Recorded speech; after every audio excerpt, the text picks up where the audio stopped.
Добар ден и добродојавте во уште едно издание на Формула на Македонски. Денеска, ден втори, предсезонски тестирања во Бахрейн. Далеку подобар ден за тимовите од вчера. Временските услови далеку подобри. Ја немаше она песочна бура што вчера предизвика на вистина големи проблеми на тимовите и на еден начин доста и го лимитираше времето кое болидите го поминаа на самата патека. Затоа денеска многу подобар ден, тимовите многу поактивни, видовме од рано изутрина па се до последните минути пред самото завршување на тренингот, односно на тест сесијата. Многу тимови, многу возачи пробуваа најразлични нагодувања на своите болиди, некои возачи како Пиер Гасли, Карлос Сајнц со Ферари, Ландо Норис со Мекларен, дури и Валтери Ботас со Мерцедес, направија и една тест квалификацијска сесија, буквално на симулација на квалификации, така да видовме доста интересни моменти и видовме неколку бизарни случаи, иако, како што напоменав на почетокот, временските услови денеска за тестирање беа далеку подобри. Од вчера сепак оној ветер кој доминираше во вчерашниот ден и денеска беше присутен, па така на неколку пати непријатно ги изненади неколку возачи.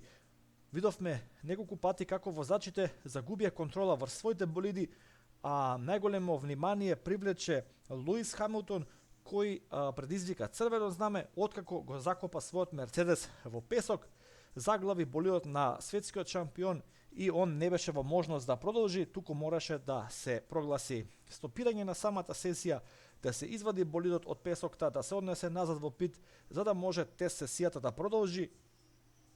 Понатаму кон крајот на денот видовме една бизарна случка каде што Серхио Перес со својата Red Bull Honda остана без покривката на моторот откако влезе во слипстрим зад Антонио Джиовенаци, нешто што е многу чудно и ретко видено во Формула 1, меѓутоа затоа и тимовите се дојдени овде да тестираат. Една од целта на овој тест е да се откријат сите слаби точки кои еден болид може да ги има и најчесто овие делови кои се произведени за тест сесијата не се финална верзија и можеби не се со највисок квалитет или едноставно можеби некој механичар не се добро завршил својата работа во боксот.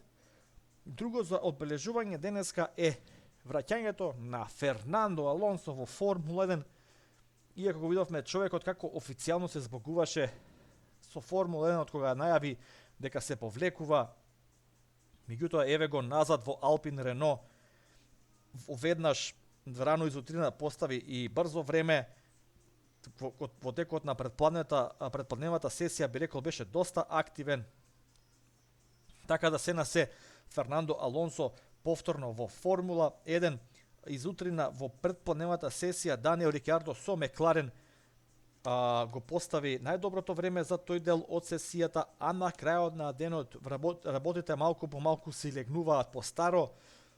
Валтери Ботас, како што напоменав, со една симулација на квалификации успеа на C5 на најмеката компонента на гума да направи време од 1 минута 30 секунди и 2000 стотинки, следен од Пиер Гасли со Алфа Таури Honda со заостанување од 124.000 делови од секундата, Ленс Строл со Астон Мартин Мерцедес исто така многу близко со 171.000 делови од секундата, па Ландо Норис Мекларен Мерцедес, Антонио Джиовенаци и Чарлс Леклерк и така натаму.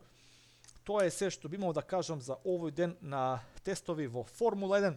Ни престанува уште утре, каде што очекувам тимовите да направат доста симулации на трка, да имаме буквално 50 на 60 на кругови извозени од секој возач без застанување, со симулација на питстоп, со симулација на тргнување од питстрейт. Така да се слушаме повторно утре за анализа на третиот ден. Како и секогаш ви благодарам што го следите канал Формула 1 на Македонски. Лайк, шер, субскрайб и се гледаме во некоја следна прилика. Поздрав!